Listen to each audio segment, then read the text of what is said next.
Hello everyone, कैसे हैं आप सब? तैयारी कैसी चल रही है? तैयारी पूरे जोश और जुनून से कीजिएगा, क्योंकि 67 वाला मौका 68 में शायद नहीं मिलेगा। मैंने कई बार आपको कहा है, ये एकदम से गोल्डन टाइम चल रहा है। ये जो 2.5 महीने का टाइम है ना, इसको बदल दो एकदम से। कैसे कैसे बदलेंगे, इस पे भी बात करेंगे। और क्यों ये खास है, इसको मैंने इस पे कई बार इस पे बातें की है, बट इस पे डेडिकेटेड वीडियो नहीं आया था। ये एक डेडिकेटेड वीडियो कि 67 क्यों आपका आखिरी अटेम्प्ट होना चाहिए, ये सोच के आपको तैयारी करना है। कुछ लोगों का आखिरी अटेम्प्ट होगा तो वो सोचना कि इससे अच्छा अटेम्प्ट आपने आज तक दिया ही नहीं होगा। देखिए, बहुत सारे रीजन हैं। एक मैं स्क्रीनशॉट भी अभी आपके साथ शेयर करूंगा, आपको इसमें समझ में आ जाएगा। देखो, 67 एक तो कट ऑफ कम जा रहा है। कट ऑफ पिछले स्कोर की तरह नहीं जा रहा। कट ऑफ आप अगर 100 के आसपास है, 100 कम में तो उम्मीद नहीं कर रहे हैं। 100 प्लस में अगर आप हैं, उसी के अकॉर्डिंग कम कर लीजिएगा। तो आप मेंस की तैयारी बेहिचक कीजिए, क्योंकि जिस तरह से फेयर एग्जाम हुआ है, फेयर रिजल्ट आ रहा है, तो कट ऑफ कमेगा। आप आसान सवाल, मुश्किल सवाल, इन चक्कर में मत पड़िए। 100 प्लस है तो आपको तैयारी करनी चाहिए। अब रहा सवाल मेंस के बारे में, मैं क्यों कह रहा हूं बार बार कि ये जो मेंस है वो कंपेयर कीजिएगा तो और चीजों से आसान है। उसके पीछे लॉजिक है, बिना लॉजिक के नहीं कह रहा। ये स्क्रीनशॉट आपके पास जा रहा होगा। ज्योग्राफी ऑप्शनल की क्लास मैं ले रहा हूं अभी। उसमें ये लिखा है, सर हमको जियो ऑप्शनल समझ नहीं आ रहा। ये दूसरी क्लास थी। क्या करें, बाउंस जा रहा है सर, हमसे बीपीएससी नहीं हो पाएगा लगता है। मेरे लिए ग्रुप डी ही ठीक था। मैंने इसके पहले कहा था ना कि ग्रुप डी वाले, एसएससी वाले, बैंकिंग वाले ये एग्जाम निकाल रहे हैं बड़ी संख्या में, तो मेरे लिए ग्रुप डी ही ठीक था। गाइड करे क्या करना है। अब मैंने ये मैसेज किया, हिम्मत मत हारो, न्यू सब्जेक्ट है, थोड़ा परेशान करेगा। ऑब्वियसली अब न्यू है, स्टार्टिंग में जो थ्योरीज है वो कुछ दिन परेशान तो करेगा। एकदम से ग्रुप डी की तैयारी और सीधे ऑप्शनल पेपर, गैप समझ में आ रहा है ना? तो इनको अंदाजा भी नहीं होगा कि ऑप्शनल पेपर कितना भारी हो सकता है। और एक ही बार सिर के ऊपर सिविल्स की जो तैयारी करते हैं, उनको पता है कि ऑप्शनल टफ होता है, तो वो पेशेंस के साथ पढ़ते हैं। कुछ समय लगेगा सीखने में, और अभी तो सब कुछ क्विक करना है। तो न्यू सब्जेक्ट है, 67, 68, 69 तीनों पाइपलाइन के अंदर है। तो मतलब क्षमताओं को भगाओ, भागो मत। तब क्या हुआ, सर ऑप्शनल ज्योग्राफी, जियो को ज्योग्राफी में शिफ्ट कर सकते हैं क्या? तब इनका सवाल था कि हम हिस्ट्री ले लेते हैं, ज्योग्राफी थोड़ा मुश्किल है, हिस्ट्री में तो चलो याद बात करना पड़ता है। हमने ठीक है, हमने बोला ओके ऑप्शनल में शिफ्ट कर दीजिए। तुमने कहा ठीक है, कल से कुणाल सर आपका क्लास लेंगे। टाइमिंग क्या होगी ये सब बता दिया गया, राइट? अब टाइमिंग बता दिया, शिफ्ट कर दिया गया। आज मुझे पता चला कि ये जो स्टूडेंट है वो हिस्ट्री से पीएसआईआर में शिफ्ट हो चुका है। अब पीएसआईआर पढ़ना है, समझ में आ रहा है? तो ये इनका दोस्त नहीं है, ये इनका गलती नहीं है। ये एक्चुअली तैयारी कर रहे थे ग्रुप डी का। अब सिविल के अंदर सीधा, क्योंकि पीटी का सवाल आसान होता है ना, पीटी के सवाल इजी होते हैं, तो ये सीधा कि हम कर लेंगे। लेकिन इतना आसान नहीं, और ऐसे स्टूडेंट्स की संख्या बहुत अधिक है। मैंने इसके पहले भी आपको बोला है ना कि इस बार रियल फाइट करने वाले आधे स्टूडेंट लगभग नहीं आए हैं इसमें, तो ऑब्वियसली कट ऑफ तो नीचे गिर रहा है, इसमें कोई दो राय नहीं है। लेकिन दूसरी तरफ मेंस के अंदर भी इनमें से बहुत स्टूडेंट बैठेंगे ही नहीं। पहले मेंस में ऑलमोस्ट 2-4% ही नहीं बैठते थे, लगभग सब बैठते ही थे।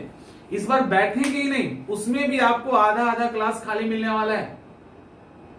और जो बैठेंगे उनमें कौन कितना तैयार होगा, अब आप इससे समझ लीजिए कि 2.5 महीने के अंदर ऑप्शनल पेपर तैयार करना है, जीएस पेपर तैयार करना है, क्या ये रियली में इजी टास्क है? तो जो पहले से तैयारी करते आ रहे हैं या जो इसकी गंभीरता को समझ रहे हैं, वो तो कर भी सकते हैं।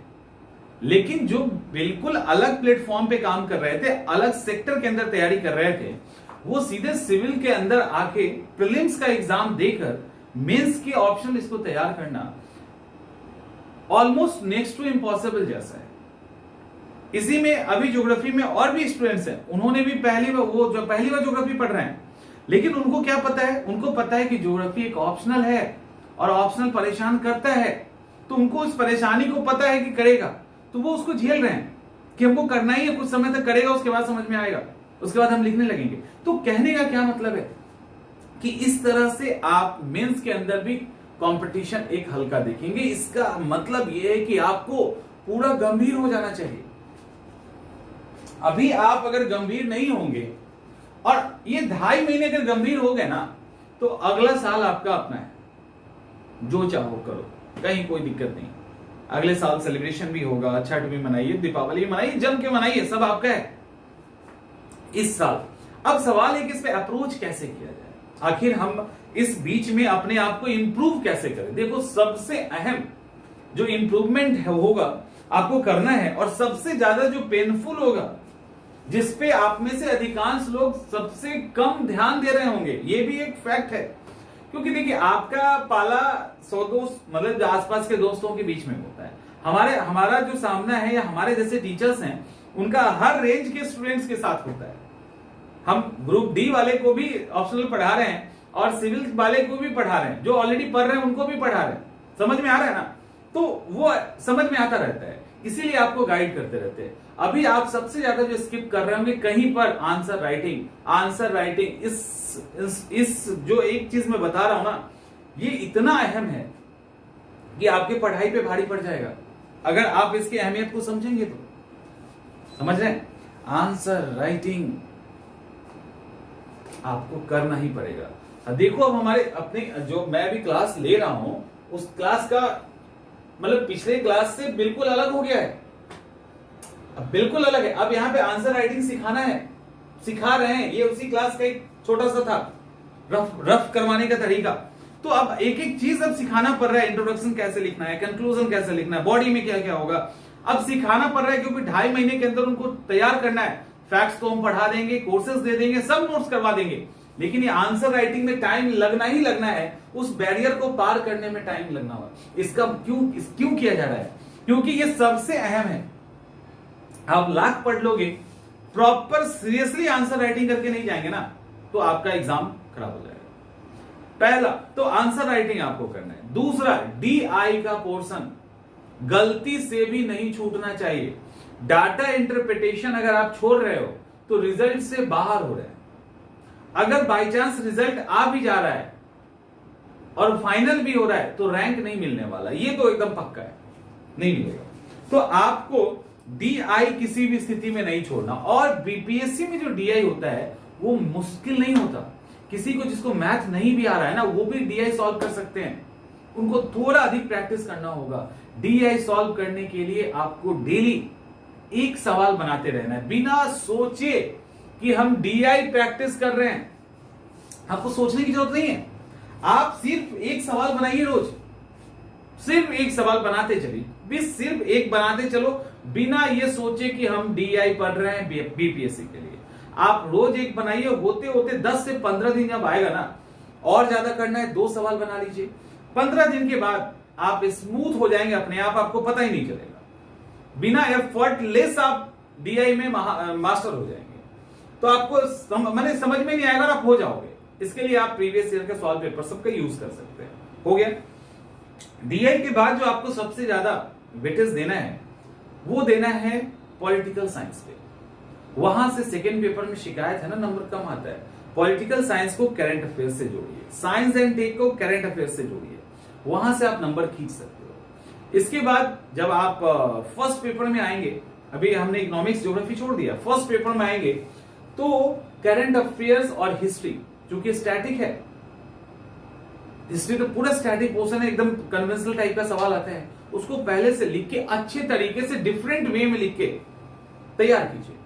और ये सारी चीजें आप धीरे धीरे करिए, अभी समय है, आप कर लेंगे।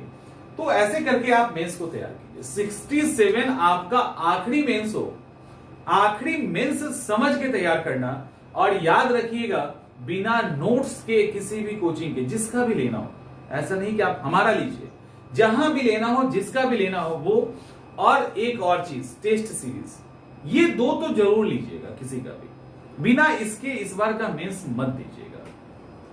ये एक सजेशन है, एकदम मतलब एकदम स्ट्रॉन्ग कहते हैं ना सजेशन, वो है आपके लिए कि एक तो नोट्स आपका होना चाहिए किसी न किसी इंस्टीट्यूट का, टाइम बचाएगा आपको और सही डायरेक्शन देगा। और टेस्ट, तो ये एक प्रोसेस है जिसको आपको पूरा करना होगा। और आप अब इस बीच में सारे किताब नहीं पढ़ सकते, खुद के नोट्स नहीं बना सकते, तो इस चीज को आप ध्यान रखिए और उसके अकॉर्डिंग अप्रोच कीजिए। इस तरह से फॉर्मेटिंग करना और रफ वर्क करना आपको होना चाहिए। हर सवाल लिखने के पहले आप इस तरह से रफ वर्क कीजिए। रफ वर्क करना भी सीखना होता है।